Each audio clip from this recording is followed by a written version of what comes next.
মধ্যপ্রাচ্যের সংঘাতে দুবাইয়ে নিহত প্রবাসী বাংলাদেশি আহমেদ আলীর মরদেহ সিলেটে নিয়ে যাওয়া হয়েছে। দর্শকের বিষয়ে আরো খবর নিয়ে সেখান থেকে যুক্ত হচ্ছেন আমাদের সহকর্মী মোহিত দিদার। মরদেহ হস্তান্তর প্রক্রিয়ার কি খবর রয়েছে আপনার কাছে জানাবেন, এবং তার জানাজা ও দাফনের বিষয়ে কোনো তথ্য জানতে পেরেছেন কিনা? কানিজ, আপনাকে ধন্যবাদ।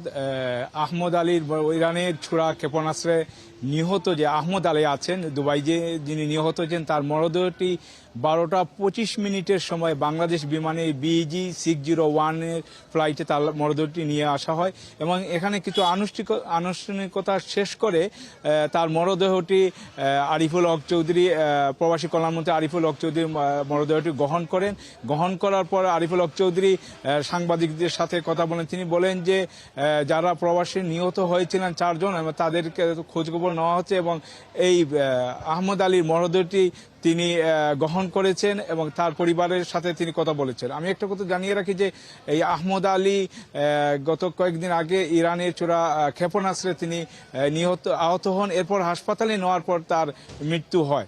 আজকে 12টা 50 সময় তার মরদেহটি নিয়ে এবং প্রবাসী কল্যাণমন্ত্রী তিনি সাথে এই মরদেহের সাথে গিয়েছেন। এটা হচ্ছে সিলেটের মৌলভীবাজার বড়লেখা এলাকায় তার গ্রামের বাড়িতে নিয়ে যাওয়া হয়েছে এবং বিকেল 5টার সময় তার গ্রামের বাড়ি পারিবারিক কবরস্থানে দাফন করা হবে এবং দাফন শেষ করে আরিফুল হক চৌধুরী, প্রবাসী কল্যাণমন্ত্রী আরিফুল হক চৌধুরী বিকেলে তিনি সিলেটে ফিরে আসবেন।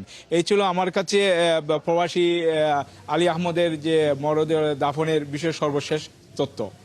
দিদার, ধন্যবাদ আমাদের সাথে যুক্ত থাকার জন্য। আপনি থাকুন সেখানে, নিশ্চয়ই এই বিষয়ে আপডেটেড আরও কোনো তথ্য আপনি পেলে আমরা আপনার মাধ্যমে দর্শকদেরকে সেগুলো জানানোর চেষ্টা করব।